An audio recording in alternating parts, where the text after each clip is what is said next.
País, buenas noches, Oye País, yo soy Rudy González, gracias por su compañía en esta hora, como cada noche, aquí por Color Visión. Muchos temas interesantes en el día de hoy. Una vaguada sigue afectando nuestra zona de influencia con lluvias este martes, con lluvias para algunos días que restan de esta semana, según nos informan las autoridades de meteorología. El tema de la ley de espectáculos y la resolución de cultura está causando un lío y una revuelta prácticamente, porque ¿dónde comienza la libertad de expresión? ¿Dónde comienza la potestad de las autoridades para imponer sanciones? El Código Penal, una zona oscura allí con esto que ocurre en el Congreso Nacional, y sigue siendo también objeto de muchas discusiones, de muchas situaciones. Hablamos de la esperanza de vida, tema que sigue golpeando la mente de la gente. La esperanza de vida de los dominicanos, 74.55 años. Sin embargo, estamos creciendo en esperanza de vida menos que la media de toda la región del Caribe. Y son las cosas.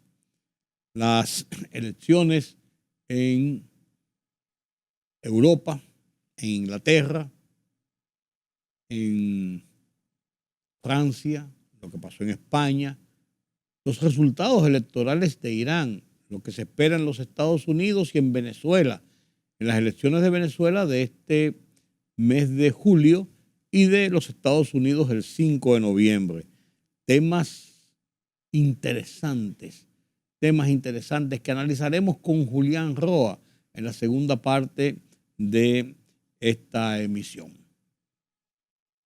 Este es nuestro menú de oferta que desarrollaremos después de la pausa. El ministro de Defensa, Teniente General Carlos Luciano Díaz Morfa, reveló que para la próxima semana otros 400 soldados de Kenia serán incorporados en Haití, al tiempo que informó que diariamente son cancelados militares dominicanos por cometer faltas, al encabezar la firma de un convenio interinstitucional entre la Asociación Dominicana de Esposas de Oficiales de las Fuerzas Armadas. Dijo que otras islas del Caribe están preparando sus soldados y policías para apoyar en la seguridad de la vecina nación. El movimiento cívico Participación Ciudadana responsabilizó al liderazgo del Partido Revolucionario Moderno de la aprobación de un código penal que protege la corrupción, estableciendo límites a su enjuiciamiento, vulnera derechos fundamentales de mujeres, niños y minorías, bajo el falso argumento de querer modernizar un instrumento legal como el que actualmente nos rige, sin importar el precio que haya que pagar. La organización cívica indica que la dirección del partido de gobierno no se puede escudar en el carácter corporativo del Congreso para disminuir su responsabilidad en una legislación que, de aprobarse, llevaría al país a la norma de estados teocráticos que hoy día son parias internacionales. Por esta razón hacemos un llamado al presidente de la República, Luis Abinader, a que cumpla con su palabra y ejerza su liderazgo en la bancada de su partido.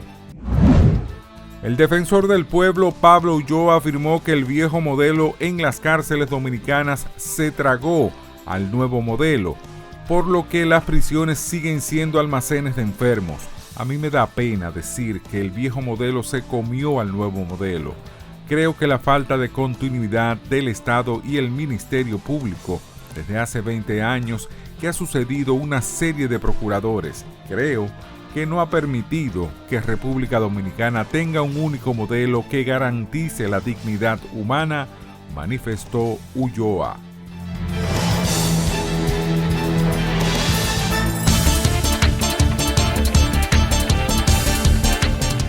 Una banda de ladrones intentó robar y realizó disparos el pasado sábado en la residencia privada del presidente de Zimbabue, Emmerson Mnangagwa, en el norte de Harare, en el tercer intento de robo que sufre su familia en las últimas 2 semanas, informó este miércoles a la agencia española de prensa, la policía. En el momento del tiroteo frenado por ciudadanos anónimos y miembros de la policía y el ejército que custodiaban la casa aún en construcción, Nangawa no se encontraba en la residencia situada en el suburbio de Helensvale. Ucrania está en camino irreversible para ser miembro de la Organización del Tratado del Atlántico Norte, OTAN, declaró el secretario de Estado Antony Blinken, afirmando que el país podría integrarse a la alianza militar occidental, pero solo una vez que concluya su guerra con Rusia. El comunicado conjunto de la cumbre actual en Washington de la OTAN ratificará el compromiso irreversible hacia Ucrania, manifestó un funcionario europeo que habló a condición de anonimato al no estar autorizado para hablar de ello a la prensa.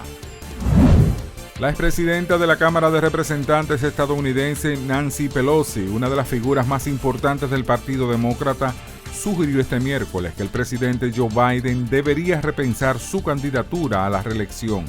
Le corresponde al presidente decidir si se va a repostular. Todos le estamos animando a que tome esa decisión porque el tiempo apremia, indicó en declaraciones al programa Morning Joe de la cadena NBC, preguntada sobre si Biden cuenta con su apoyo explícito. La libertad solo reside en los estados en los que el pueblo tiene el poder absoluto. Por el respeto a los valores democráticos y la dignidad del pueblo dominicano, el rumbo de la tarde, plural, objetivo, comprometido siempre con la verdad. Con Georgie Rodríguez, Rudy González y Ramón Colombo. Los poderosos ya están en el aire.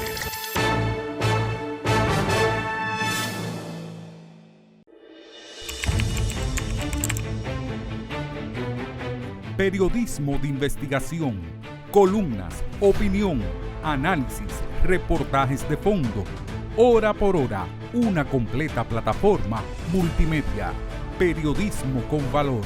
Noticias horaporhora.com.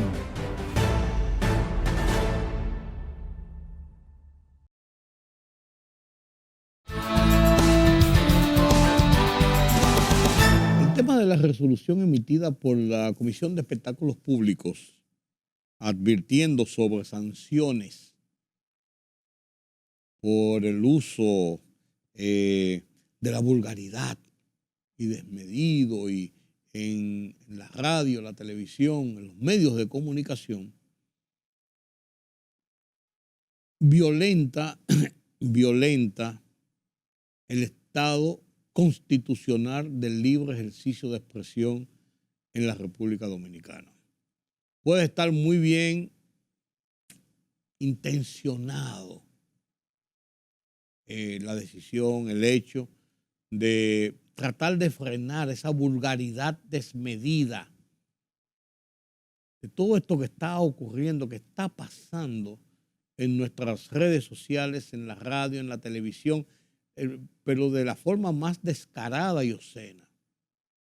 No es que yo sea ningún santo ni ninguno seamos santos, pero por lo menos debemos tener un sentido de prudencia y de respeto por lo que piensan los demás. Usted me dirá, bueno, quita la emisora. Lo que pasa es que eso se está generalizando.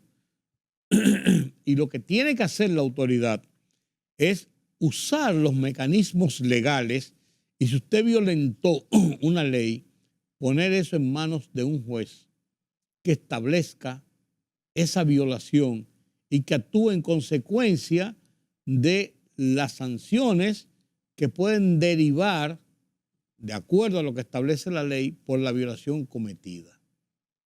Pero no puede, motus propio, un funcionario por demás de tercera categoría o cuarta categoría, tomar la disposición de decir que lo que dijo Rudy González tiene una segunda intención o es vulgar por esto o aquello y decirle, bueno, yo lo voy a sancionar impidiéndole hablar por radio y televisión durante 30 días. Así no. Así no. Usted podrá pensar, debían sancionar y sacarlo del aire. Bien, la intención es buena, buscando un adesentamiento del extremo de vulgaridad a que se ha llegado. Y vuelvo y digo, yo no soy más santo ni más papista más papista que el Papa. Sin embargo, uno llega a escandalizarse de las cosas que oye y de las cosas que se dicen en la radio y la televisión nacional. Lo que se dice en las redes sociales, ni se diga, aquí desbarran con la honra de cualquiera. Las vulgaridades y las barbaridades que se dicen. Y no solamente eso, la violación a la intimidad. Que fulano de tal vive con fulana, que fulano hizo esto, que hizo aquello. Y dicen hasta groserías inenarrables de personas, de parejas, de su vida privada, de la vida privada de su familia. Y yo creo que sí, que debe haber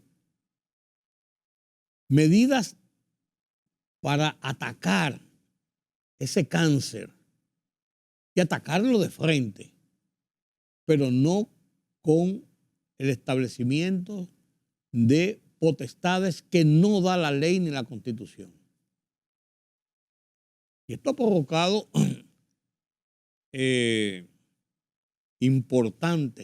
muy importantes reacciones de mucha gente que está viendo cómo esto está llegando a situaciones ya, yo diría que hasta enojosas, porque hay un flujo, hay mucha gente que se está resintiendo con esto y está diciendo, esto no puede ser, esto no puede continuar, esto no puede seguir, esto hay que pararlo. Y yo creo que realmente hay que buscarle un freno y un punto a esto. Pero vuelvo y digo y repito, este punto, este freno, tiene que estar enmarcado en lo que establece la ley. Y tiene que ser así, definitivamente. Estoy buscando una información que vi en la fecha en uno de los periódicos, en Diario Libre específicamente, donde una serie de profesionales de la comunicación hablan sobre el tema. Y hablan sobre el tema, aquí está, y hablan sobre el tema en una forma en que nos ponen a pensar. ¿La resolución de cultura limita la libertad o ayudará a adecentar los contenidos? Dice el titular de esta información de Diario Libre. Y hablan personas, por ejemplo, aquí está doña Ana Bérgica Guichardo Bretón, que es la directora de la carrera de comunicación de la Pontificia Universidad Católica Católica Madre y Maestra. Y ella dice textualmente que la vacuna contra la vulgaridad en los medios es la educación. Pero además de eso, de que hay que estar vigilante y en ninguna forma estamos a favor de la censura, que sería el extremo de las regulaciones excesivas. O sea, no podemos combatir un mal con otro mal. Dice asimismo José Antonio Aybar, un veterano periodista, dice exactamente, va en la misma forma. Dice, lo deplorable es que algunos medios de comunicación tradicionales se han sumado a esta deleznable práctica al sumarse a la carrera por los views y por los likes. La reacción de Estado a través del Ministerio de Cultura, tardía, aunque importante, debe ir más allá de una simple resolución que en algún modo tendrá repercusiones positivas en el futuro. Y lo que dice es precisamente que debe actuarse mediante los mecanismos de ley, los mecanismos legales. Y así también hay opiniones de Richard Douglas, que es un productor de televisión. El Ministerio de Cultura debía accionar contra una pandilla que está contribuyendo a la deformación de jóvenes, pero no imponiendo sanciones que violenten la ley. Habla también Rosario Medina, la veterana periodista y comunicadora, además profesora docente de la Pucamaima, y dice que como Estado hemos ido en contra de prácticas de combatir los malos pronunciamientos que al final se convierten en cultura, que contribuye a la formación de perfiles de ciudadanos que va en deterioro de las normas, pero coincide en que las soluciones deben ir también dentro de la ley, no por la imposición de medidas que también sean cuestionables, censurables y que violenten lo que estamos tratando de evitar, una violación de la ley. El editorial de este martes del periódico Diario Libre es muy contundente. Dice que las experiencias abundan de reglamentaciones similares a la de cultura, que terminan siendo utilizadas como mecanismo de censura por los gobiernos. La respuesta a la vulgaridad y a la banalización no reside en suprimir los medios o a los artistas, sino en una educación cultural eficiente y sostenida, aunque no es menos cierto que aquí hemos pecado de excesos. Es importante que se ponga freno al lenguaje soez, sin limitar las ideas ni cómo se exponen. La propuesta del ministerio será siempre bien vista, siempre y cuando se circunscriba al lenguaje y busque regular las frecuencias que en nuestro país son del Estado. Sin embargo, debemos ser cautelosos, dice el editorial del Diario Libre de este martes, de que una buena intención no termine mal, como ha sucedido con el proceso de acceso a la información pública que se ha convertido en un mecanismo de censura. Y dice que el Ministerio de Cultura se ha propuesto eliminar la vulgaridad de los medios de comunicación, pero en una situación que es loable. Sin embargo, debe ser ajustada a la ley, no estableciendo censuras. Está claro, está claro. Entonces, yo creo que el Ministerio de Cultura debe pensar muy bien en la aplicación de una barbaridad como esa resolución de seguir estableciendo censuras que son odiosas y violatorias a la ley, definitivamente. Definitivamente, señores. ¿Qué está pasando en las elecciones que se plantean en Venezuela y en Estados Unidos? ¿Cuál es el resultado de lo ocurrido en las elecciones de Francia e Inglaterra? Las elecciones de Irán, también donde un conservador asume el poder. Hay que ver qué va a pasar también en Haití con el tema de las bandas, el desafío al gobierno y las tropas de intervención de Kenia. Estos y otros detalles lo conversamos con Julián Roa después de la pausa. La libertad solo reside en los estados en los que el pueblo tiene el poder absoluto. Por el respeto a los valores democráticos y la dignidad del pueblo dominicano, el rumbo de la tarde, plural, objetivo, comprometido siempre con la verdad. Con Georgie Rodríguez, Rudy González y Ramón Colombo. Los poderosos ya están en el aire.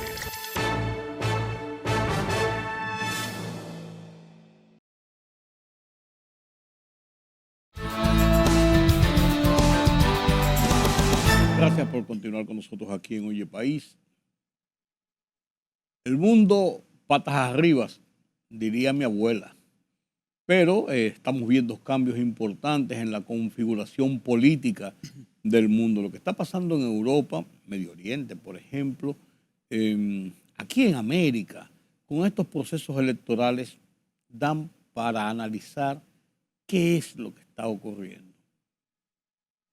¿Qué es lo que está ocurriendo? Cosas como raras y como cambios raros. Ya no hay una lucha ideológica de tendencias fuertes, la Unión de Repúblicas Socialistas Soviéticas versus Occidente,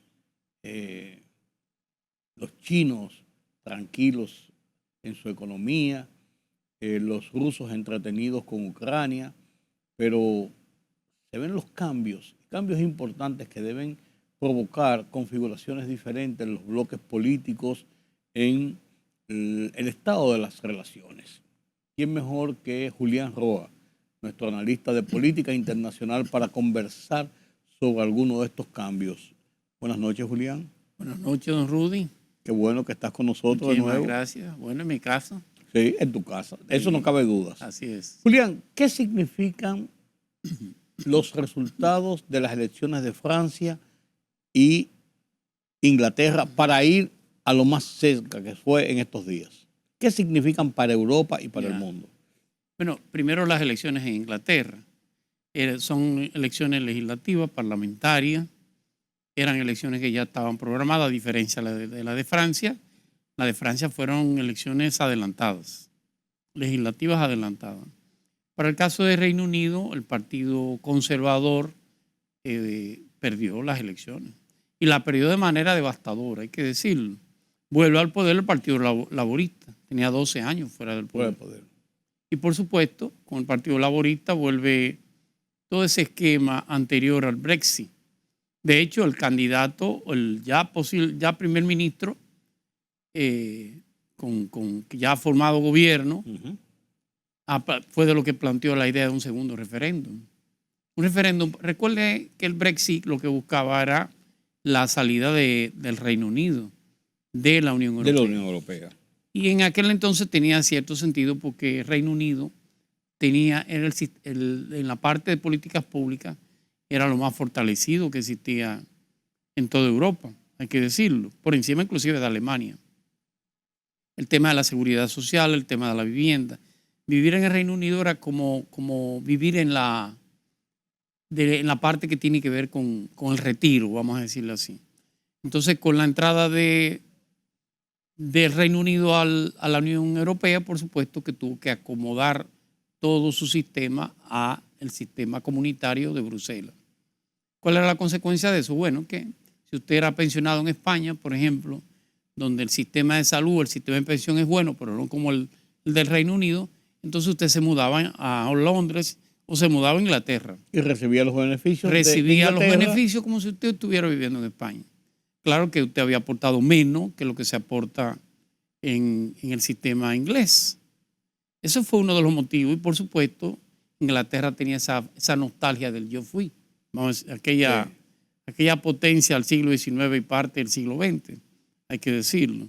Entonces siempre los ingleses entendían que la desgracia le vino de afuera, le vino con la Unión Europea. Sí. Usted recordará una primera ministra que fue muy peculiar, que fue Margaret Thatcher. La dama de hierro. Cuando se firma en los años 80 el acuerdo de Maastricht, el acuerdo de Maastricht es prácticamente lo que conforma la Unión Europea. Sale de lo que era en aquel entonces la Comunidad Económica Europea para formar ya la Unión Europea. Y por supuesto, Margaret Thatcher, en aquel entonces, que era primera ministra, utilizó una frase muy memorable. Si firmo Maastricht, gana Alemania. Y si no lo firmo, también gana Alemania. Entonces no lo firmo. Sí. Y renunció realmente. En cierto modo, Inglaterra tuvo que ajustar, el Reino Unido tuvo que ajustarse a las asimetrías de las economías de la Unión Europea. No es lo mismo Inglaterra que Grecia.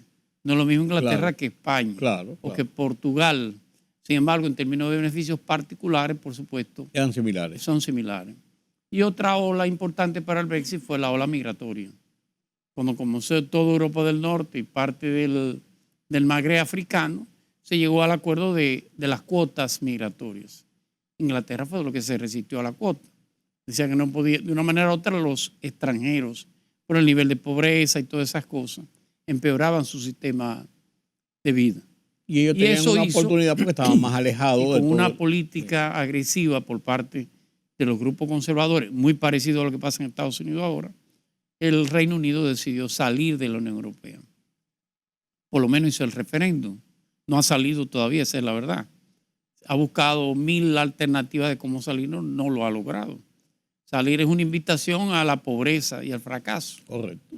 Ahora con este joven, con el nuevo primer ministro, lo que se busca es ver si se puede hacer un segundo referéndum.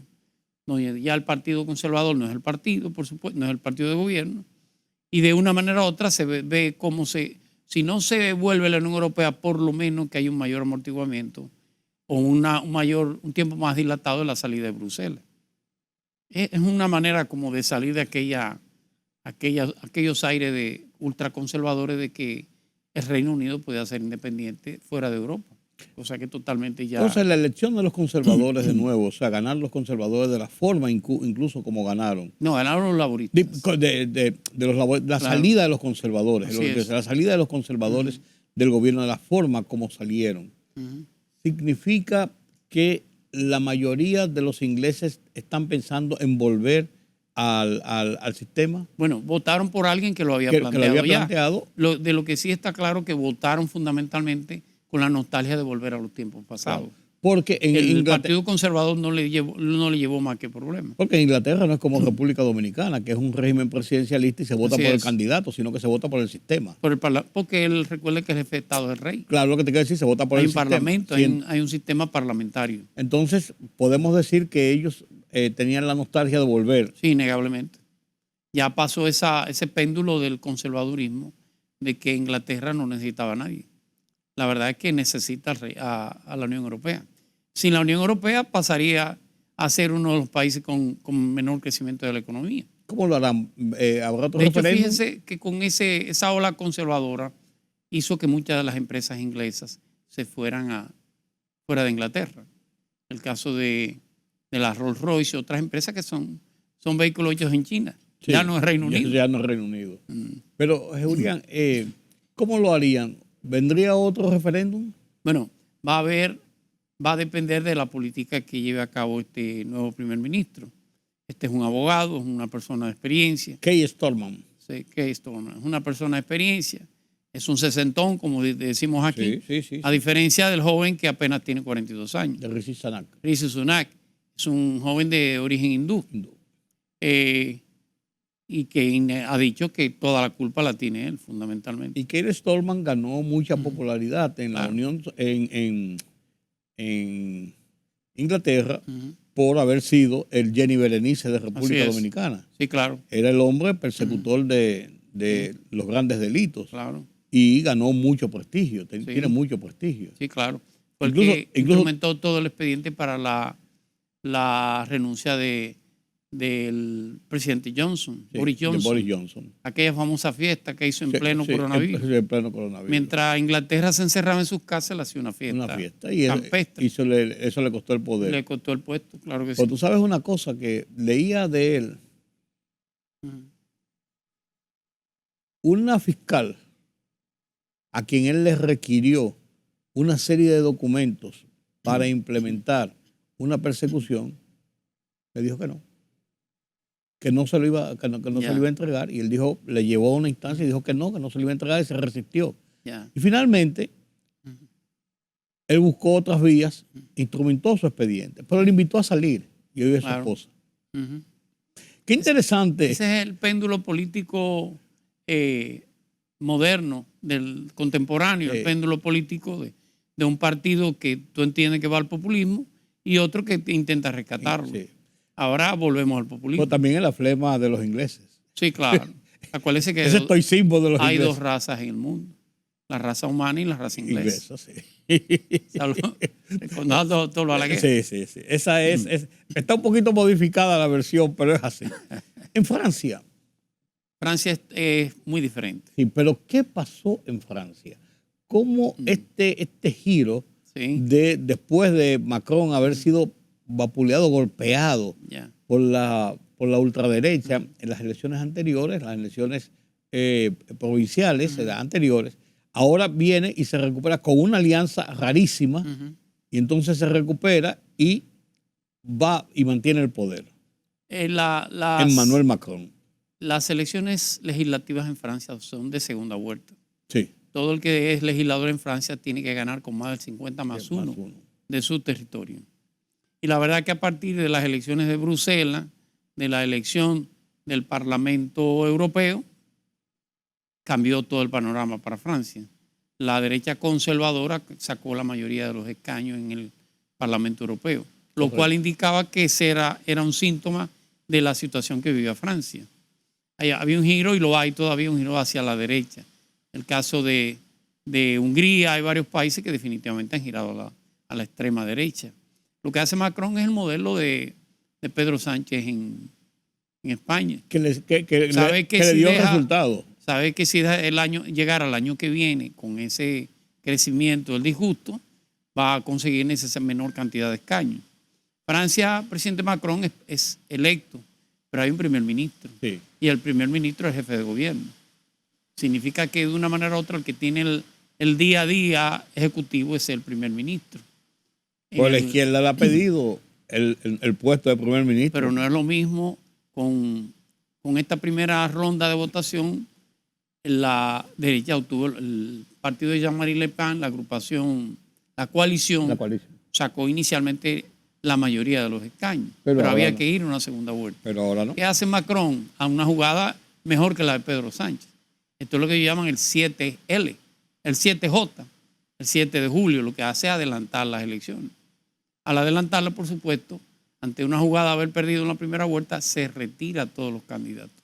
No es que él hace una alianza con la izquierda francesa, es que retira a sus candidatos. Y al retirar los candidatos en Francia, la extrema derecha es una especie de terror. Sí. Ya había pasado con Sarkozy, inclusive. El pueblo tiene dos opciones, o la izquierda o el terror de la derecha. Al final se decidió por la izquierda. Sucede que ahora la izquierda tiene más escaños que el propio Macron. Claro. Y ya inclusive su primer ministro renunció. Por eso te digo, entonces le van a dar el puesto a un pero no al líder del grupo de izquierda, no, Malenchon. Pero a uno señalado por ellos. Malenchon inclusive es un dirigente de izquierda de los años 80. Ha sido candidato a la presidencia varias veces. Y es de línea dura. Bueno, para usted tenga una idea, es el apoyo de Venezuela en Francia. Es el apoyo de Nicaragua en Francia. Sí. Es el apoyo de países que no es el esquema político que mantienen los franceses. Eso afectaría inminentemente todas las relaciones con la Unión Europea. Más en esta situación que con la guerra de Ucrania. Francia es un puntal. ¿Cómo va a incidir el tema de Ucrania, Rusia-Ucrania, con el cambio en Inglaterra y el fortalecimiento de Macron? Porque el presidente, el primer ministro que acaba de ganar en Inglaterra, el señor Stormen, es propicio, o sea, es partidario, y es partidario de la defensa de Ucrania. Claro, es que intenta volver a la Unión Europea. Sí. Si fuera contrario, se le haría mucho más difícil. Entonces, ¿cómo eso puede ajustar ese panorama? Macron tendrá que manejarse como un verdadero equilibrista de circo. Tiene una ala izquierda bien fuerte, quien a Jean-Marie Le Pen a la derecha. Él va a tener, y él no tiene voto para una cosa ni para la otra. La posición va a ser muy incómoda. Va a depender de a quién nombre como primer ministro la izquierda. Que le acabo de decir no será Jean-Luc Mélenchon. No, pero él va a designar un... Sí, pero no de línea tan fuerte. Tendrá que ser un moderado de una manera u otra. Va a conseguir conquistas sociales fundamentalmente. El tema el financiamiento de Francia a la propia guerra de Ucrania podía haberse afectado. Las sanciones de Francia a China. De una manera u otra, Francia, igual que Estados Unidos, ha colocado sanciones arancelarias y comerciales a China. Creo que con la izquierda posiblemente eso pueda bajar esa tensión. Las relaciones con Alemania. Alemania no ha jugado después de la salida de Angela Merkel el rol del gran líder de la Unión Europea. Papel que ha venido jugando tímidamente Emmanuel Macron.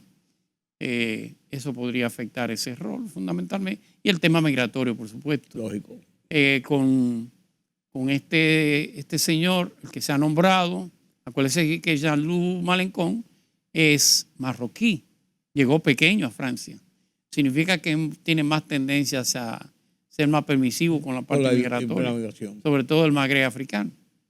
Pero, ¿qué va a pasar? Y ahí damos un giro un poquito hacia el lado en Irán con esta victoria de un reformista pero más conservador que la línea dura, que que lleva el ayatolá y que llevaba el propio presidente, Risi, muerto, al que cayeron en el helicóptero. Yo digo que lo cayeron. Lo que pasa es que ahora con la elección de un moderado, no sabemos si el helicóptero de qué lado lo tumbaron. Esa es la verdad. Bueno, Porque de una manera u otra fue una manera de salir de una línea dura para buscar el centro.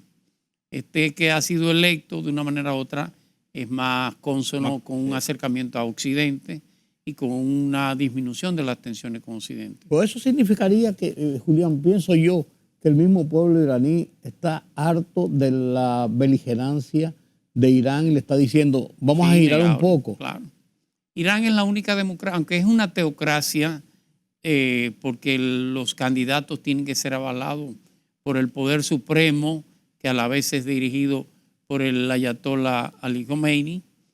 Aunque es una teocracia, para la elección de sus autoridades se hace por voto popular. Sí. Pasa por el filtro que acabo de decirle de esa parte teocrática.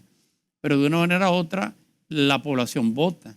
Este señor ha planteado la idea hasta de que el velo sea opcional, no sea obligatorio. Por eso te digo, es mucho más conservador. Eso podría aligerar un poco y mejorar la relación. Sacó 16 millones y pico de votos. En el tema de las sanciones por el tema del enriquecimiento de uranio, la planta nuclear iraní, que no es cierto que es para enriquecimiento de uranio, ni para un tema de previsión energética futura. No. Tiene otro objetivo. Sí, claro. O por lo menos una amenaza de ellos. No es real. Sí. Y esto favorece a Israel, disminuye las tensiones con Israel. A través de un tercero, lo hará a través de Qatar, a través de un tercero, pero por supuesto eso debe ayudar a mejorar algo que entra dentro de esa variable, y es el conflicto entre Gaza y Israel. Porque yo pienso esa misma línea podría disminuir el apoyo militante de Irán a los grupos como Hezbollah, como Hamas, como ISIS, todos esos grupos. Por supuesto. Sobre todo el financiamiento. Claro, no hay público, porque era público. Sí. Una reducción del financiamiento puede permitir terminar con el conflicto judío-palestino. El conflicto gazarí, porque el judío-palestino es más profundo, es más complicado, ya tiene un año. Sí. En un año. Esos rehenes tienen un año presos, un año secuestrados. Bueno, fue en octubre. Varios han muerto ya inclusive en cautiverio. Y es una posibilidad de mejorar bajar las tensiones. Bajar las tensiones. Quizá encontrar un cese al fuego, que no es tan sencillo, porque el cese al fuego parece una derrota para Israel, pero es una victoria para Hamas. Claro. Aunque no lo crea, Hamas, mientras más víctimas tenga, más víctimas son en el mundo. Sí, pero le hace mayor nivel de daño a las relaciones internacionales. Por eso te digo, más víctimas son de ese imperio implacable, como dirían ellos. Decía el primer ministro de Ismail Haniyeh, líder de Hamas, por lo menos líder en Gaza, decía que donde los judíos quieren vivir, los grupos Hamas quieren morir. O sea, es una guerra a muerte. Sí, definitivamente. Declarada a muerte incluso. Así es. ¿Y Joe Biden va a seguir como candidato? Lo que está más preocupado si sigue o no es al Partido Demócrata. No, por eso. Pero ya no tiene importancia para la presidencia. No tiene posibilidad de ganar. Pero el daño que va a hacer, porque recuérdese que las elecciones son en noviembre. Sí, 5 de noviembre. Primer martes después del primer lunes. Sí, el 5 de noviembre, claro. Pero no son solo elecciones presidenciales. Son también. Una tercera parte del Congreso de los Estados Unidos va a ser electo. Sí. Pero también hay una tercera parte de los gobernadores. En Estados Unidos el gobernador es el presidente del estado. Claro. Un estado federado. Correcto. El poder político en un estado lo tiene el gobernador. No lo tiene el senador, ni lo tiene el diputado. No. Y Biden le va a hacer un gran daño al Partido Demócrata si continúa en la carrera. Ya no es un pedimento del Partido Republicano, es un pedimento de los propios demócratas. No, y el New York Times decía en un editorial. El New York Times es un partido de tendencia demócrata. Partido Demócrata. Le pide en un editorial públicamente que los demócratas tienen que emplearse a fondo y convencer a Biden de que se vaya. Así es. Todavía él no ha sido proclamado. Porque es en agosto la convención. convención. No se ha dado el caso, pero podría ser que los delegados decidieran no proclamarlo. Claro, sería algo, un hito en la historia política de los Estados Unidos. Es más complicado porque Mucho ellos más. tienen una delegación de Así ir es. a votar por Sí, su candidato. Sí. Esa no es una delegación escrita en piedra, como se dice. Claro. Pero no se ha dado ningún caso que se haya hecho lo contrario. Pero mientras él más dure en la carrera, más daño le va a hacer a los demócratas. Todas las encuestas dan La a Donald presidencia Trump. no tiene manera de ganar. Bueno, Sí, solamente Dios cambia ese panorama. Bueno, eso dijo él. Sí, bueno. Él mismo lo dijo. Me dicen que le van a colocar unas bocinas enfrente a la Casa Blanca, poniendo a Dios a vocearle, a decirle que Deja eso, que deja deje eso. Pero eso es terrible. Sí. Y cambiando el panorama así rápido, Venezuela. tiene elecciones ahora en julio. Sí, el 28 de julio, pero la demostración de fuerza Sí, que dio María Corina Machado sí. en el fin de semana, Ujú. una demostración de fuerza de que aunque ella no es la candidata, ella es la líder de la oposición Innegablemente. y que ella está en la carrera, Sí. por así decirlo. Si las elecciones fueran libres en Venezuela, ganara la oposición. Sí. Pero usted sabe que no lo son. No lo son. ¿Por qué no lo son? Pero ¿qué puede pasar? Porque los colegios electorales están controlados por lo que ellos llaman ¿cómo se llama en Cuba? Los comités revolucionarios. Los CDR. Los CDR cubanos, o en Venezuela tiene otro nombre, pero son los que controlan las mesas electorales. Y el gobierno Y el, controla la y el Junta. gobierno, La Junta, se llama el Tribunal Supremo Tribunal Electoral decide quién es candidato y quién no. María Corina Machado no pudo hacerlo porque no había pagado unas multas y no había declarado alguna... 15 años de inhabilitación unos como impuestos, candidata, sí, una pero locura. está demostrando que ella es la líder de la Sí. oposición. Si las elecciones fueran libres, ganara la oposición, pero usted sabe que no lo son.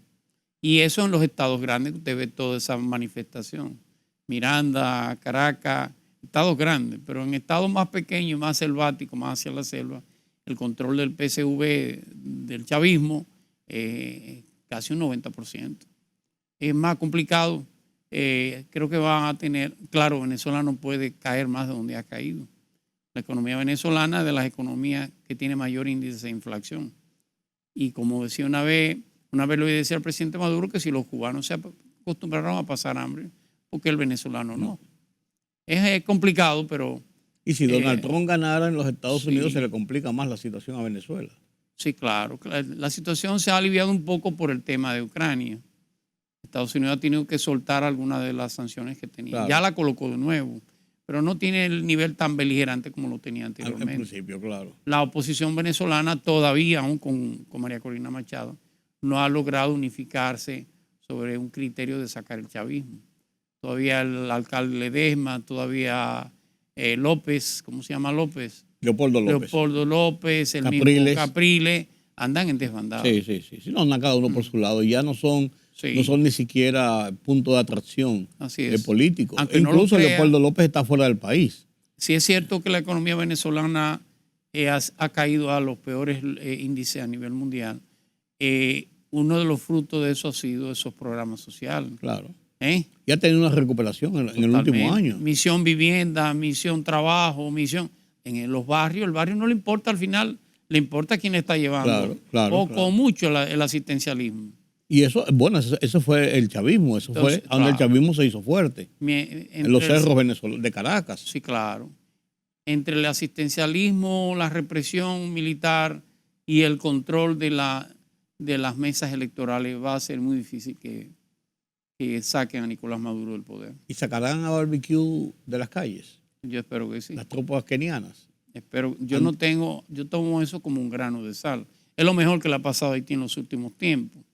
Pero el esquema no, Haití no es quien vaya a plantear una democracia en estos momentos. Y resuelto el problema de las bandas, va a tener problema político. El problema político sí, porque el problema político está latente. Ojalá Connie O'Neill, el primer ministro, tiene una experiencia de un año que había tenido 2011-2012. Ojalá no quiera hacer lo mismo que el que acaba de salir, Ariel Henry. Sí. Bueno, pero no vamos a hacer elecciones ahora, vamos a esperarnos 3 años, 4 años y volver a la misma crisis política en la cual está actualmente. Pero de seguro no hay condiciones para llamar a unas elecciones por lo menos dentro de 1 o 2 años. Mínimo, en el caso de que se limpie. Que el acuerdo es 1 año. Sí, pues en el caso de que se limpie Es un año. las calles de los bandoleros Sí. y que se asuma el control de la seguridad, con todo y eso, la organización de una estructura política, del lado que sea, es mucho más complicado en Que Haití. una cosa son las bandas delincuenciales y otra cosa es la delincuencia común. Totalmente, pero en un momento determinado confluyeron. Sí, claro. Usted no le va a decir al haitiano que no tiene luz, que no tiene agua, que no tiene comida, tiene que salir todos los días a buscar qué comer, que no delinca. Claro. Hay un tema que ojalá los organismos internacionales entiendan que no es solamente represión. Tiene que financiar la pobreza en Haití, tiene que ayudar a salir a Haití de paralelamente con la parte represiva. Esos kenianos no pueden ir a jugar ahí ni a decir quién, por favor, a esto, aquello. Esos kenianos usted tiene que ir a reprimir obligatoriamente. Si no va a ser el mismo ensayo que se hizo con Naciones Unidas cuando estuvo en Haití. Claro, pues este es un esquema de violencia. Ellos van a enfrentar un esquema de violencia. Innegablemente. Sí. No es de que van a dialogar. Inclusive, si se quiere o no, con violación a los derechos humanos. Pero no tiene otra alternativa. Todavía, de lo contrario es una todavía mascarada más. Barbecue se entregara y deponga las armas. No tiene nada que ver con eso. Ahí no se resuelve el tema. Claro que no, porque al final los grupos políticos tampoco han depuesto su controversia uno con otro. No, claro. Y esa controversia se refleja. Al contrario, la han agudizado por el control del famoso Consejo Presidencial interino. Claro. Que hoy hay una declaración de la Cancillería haitiana que debió de darlo una persona de manera particular, no un enunciado de la Cancillería. Claro. Donde habla de maltrato de los haitianos en la República Dominicana. Incluso de la muerte de tres haitianos. Eso es una invitación a generar una situación de controversia contra uno de la gente que más te está ayudando. Claro, yo no entendí el porqué de salir con esa declaración cuando la policía ha dicho dominicana que está investigando el caso porque fueron 2 ancianos entre ellos los que mataron. Pero ya usted comienza a perfilar con el populismo y el nacionalismo a la canciller haitiana. Sí. Una joven mulata, rica, millonaria, apellido de Puy. Claro. Nada es casual. Que viene de París, de la UNESCO. Sí. O sea que no nada es casual en Haití. Sí. Nada es casual. Yo creo que fue un comunicado desafortunado. No digo que no tenga razón, eso es otra cosa. No. Es otra discusión, pero creo que es desafortunado. En estos momentos menos. Claro, hay que tener un poquito de sentido político de la situación. Por supuesto. Y República Dominicana, como tú dices, son los que lo están tratando de ayudar. O por el contrario, desayudar. Para la República Dominicana desayudar nada más tiene que voltear la espalda. No, claro. Dar la espalda y resuelvan su problema. Claro. Y ahí sí es verdad que se le complica mucho también más. Hay algunas contradicciones en República Dominicana, porque por ejemplo la declaración del canciller de que se le va a prestar asistencia médica a los soldados, a la policía, a los soldados de Kenia que lleguen y necesitan una asistencia más allá de lo que le pueden brindar en Haití y ratificado después por la vicepresidenta. Entonces el presidente dice que no hay ningún acuerdo sobre eso. O sea, como que queda en el aire, como que no hay una situación. Porque, con el mayor respeto al presidente, es un acuerdo firmado antes de autorizar a Naciones Unidas la venida de los kenianos. Claro, porque ¿quién es el más expedito para...? Cuando Kenia ha tenido diferendos, cuando ha resuelto diferendos en África, siempre ha tenido una protección con el tema de sus soldados. Siempre tiene fuera de su frontera, al país que está intervenido, algún lugar donde tener seguridad. Por una razón lógica. Esos son acuerdos firmados antes. Que el presidente diga una cosa y el canciller otra, me imagino que el canciller va a pedir perdón. En todo caso. No, pues lo ratificó la vicepresidenta. Bueno, entonces, entonces, hay una contradicción en el Estado Dominicano. Claro. Que no tiene al más alto nivel de la política internacional. Bueno, creo que esa declaración, usted me corregirá, la dio el presidente en una semana. Sí, pero... A veces cuando se improvisa, se corren esos riesgos. Sí. Eso no es casual. No es casual. Eso viene en un contrato escrito a cada uno de los soldados que vinieron. No es casual. Ni se improvisó ni se decidió ayer. Eso viene decidido. Inclusive con un presupuesto. Yo entiendo eso. Por eso te planteo ese esquema, porque si nosotros abrimos mares de contradicción en la situación de lo que puede venir y cómo va a sobrevenir la crisis misma haitiana, ya en otras proporciones, ya con una intervención incluso. Si un keniano matara a un haitiano en Haití, ¿dónde lo juzgan? Tiene una jurisdicción privilegiada, fuera de Haití. Claro. Entonces está escrito. ¿Qué pasa si hay algún tipo de incumplimiento de la ley? ¿Dónde está la jurisdicción? para ese soldado. ¿Hasta dónde tienen ellos beligerancia para actuar? Recuerde aquel brasileño que terminó suicidándose, que fue acusado de violar varias niñas haitianas, claro. que era el miembro de la MINUSTAH. Terminó en Brasil. Después se suicidó, hizo lo que sea, pero hay una jurisdicción privilegiada. Sí. Porque si no, ya no y ese fue uno de los casos incluso que terminó por desacreditar totalmente a la MINUSTAH. Sí, innegable. Sí. Parte de los latinoamericanos cometieron atrocidades en Haití. Claro. Terminaron inclusive formando grupos, favoreciendo a grupos, a unos sí, a otros no. Y después al final, pues sí, porque tenían tanto tiempo ahí que convivieron con ellos. Duraron 12 años en Haití. Sí, claro, y convivieron con los grupos. Al final, claro. Es más, tuvieron hijos y queridas y todo. Claro. Todas esas cosas. El tiro de gracia lo dio el cólera. Sí, con los nepalíes. Los nepalíes. Claro. En Nepal y esos pueblos del Asia, el cólera es común, es una enfermedad común. Nosotros no la teníamos desde el siglo XIX. Sí, y la trajeron de nuevo. O sea, se trajo porque entonces contrata una empresa que los desechos sólidos, los desechos sanitarios, debía darle tratamiento. Lo terminó echando arriba. Echando arriba. Bueno, eso contaminó ya usted sabrá el país. Incluso nosotros pagamos platos rotos. Así es. 140 y pico de muertos en República Dominicana, allá 9.000. 9.000. No, 9.000 en Haití. No, y algo endémico ya. Sí, ya el cólera es endémico. Claro. Es endémico en toda la isla. Bueno, tenemos que terminar aquí, Julián, porque ya es endémico el tiempo. También. Gracias por tus comentarios y qué buena revisión de lo que está pasando en el mundo, principalmente estos nuevos giros en Europa. A mí me apasiona de cómo los grandes países del llamado primer mundo también tienen sus resbalones. Seguro. Aunque no parezca, aunque crean uno que todo es perfecto. No.